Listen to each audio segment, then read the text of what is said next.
So one of the things that I read a lot on Twitter, and it's something that folks get really belligerent about.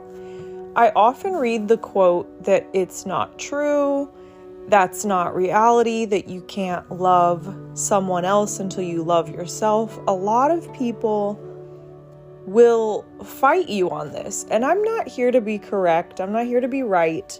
I'm more here to illuminate something deeper. I'm here to help people understand why they do the things that they do. And I think as an empath, as someone with strong intuition, I can really, more often than not, understand where someone's coming from and kind of feel their intention, even if it's unspoken. And so I've been giving it some thought, some people that I've encountered online and in real life over the years who've said this, and I've seen it on people's social media posts where they're kind of bearing their soul. I just want to illuminate a few examples of how this takes place, how this sort of brokenness or unhealed state, how this fuels a lot of really bad behaviors that end up making you feel less loved and more unlovable. So let's back up a minute. The key statement that a lot of people want to refute is that you can't love another person, you can't love someone else until you love yourself. And more often than not, this is in the lens of romantic love. And I want to point out a few ways that this can pop up in life when you don't love yourself, but you try to go about loving someone else, how that can go wrong. So 2 ways that this really comes up. The first one is in the way that people pursue dating apps. So I think we can all agree that, if you're listening to this podcast, you're probably someone that believes in the energy of things, that knows that to be true, that believes in resonance, that believes in vibrational matching. And you are probably someone who can say, I think that, true love, divine love can come from anywhere. It's about matching vibrations. It's about the divine timing of it all. So I'm not going to make a blanket statement that you can't find true love on a dating app. But the statement that I will make is everything starts with your own intention.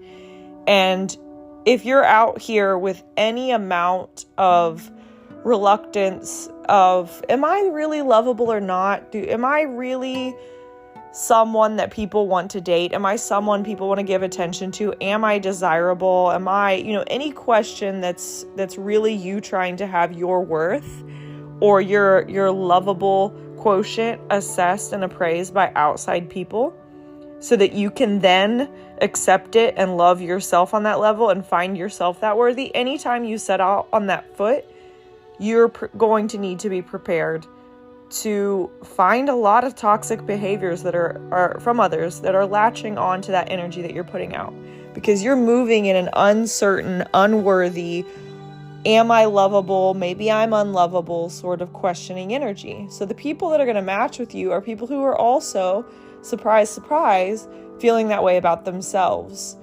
And I think everyone can agree that oftentimes in dating apps, the dynamic looks a lot like people just waking up, checking the app to see how many matches or swipes or approvals, how many people find them attractive and interesting, just wanting to see those numbers and getting that hit of validation. And my best friend and I had this talk a couple of days ago. We were just talking about it from a standpoint of what are people trying to do there? What's that emotional pull for them? And I really don't think at this stage, most dating apps aren't really built around helping you find the one. Of course, many are. I would lean more heavily towards actual human being matchmakers who leverage human intuition. Personally, have never done that, but that's the direction I would lean if I were looking, rather than an app. Because at this point, I'm a technology product manager. I have been for a decade plus at this point, and I know how these things work. Really, the objectives, it would seem to me on the outside looking in, for a lot of dating apps is just more time spent in app, create some sort of, even if it's superficial and surface level, emotional appeal so that people want to keep logging in and want to log in daily and want to spend a lot of time in the app reviewing other people. And I really think that a lot of people send a bunch of like swipes and approvals of other people's physical appearance, let's call it what it is, out into the ether so that they can hope to get the same back. And they probably look at their ratios. If I know weird, insecure human nature, people probably look at their own ratios. If I sent out 500 likes or swipes as approval, can you tell I've never downloaded and used a dating app? And then they look at how many they got back and like probably sit and compare and measure with friends their ratios. My friends don't do that I'm aware of, or at least they don't do it around me. But I'm willing to bet that that's a thing. And honestly, like how insecure is that? And how unloving is that to do to other people, to just look at people like sources of validation? And that's what I'm talking about. When you don't love yourself, when you're going through the world, what you think is love is really just validation and attachment, more often than not, to have your own emotional needs met. So what I'm trying to say, and what anyone who's said, if you don't love yourself, you can't love another person, what they're trying to point out is you don't really know love until you can give it to yourself. You are sadly mistaken with what you feel you're giving to others is performance in order to receive. And this, you can go back to that example. It's kind of one and the same.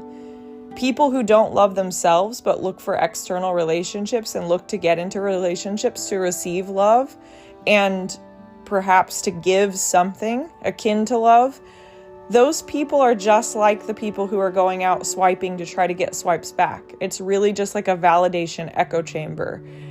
And if you don't love yourself, like how could you ever give to another what you can't give yourself?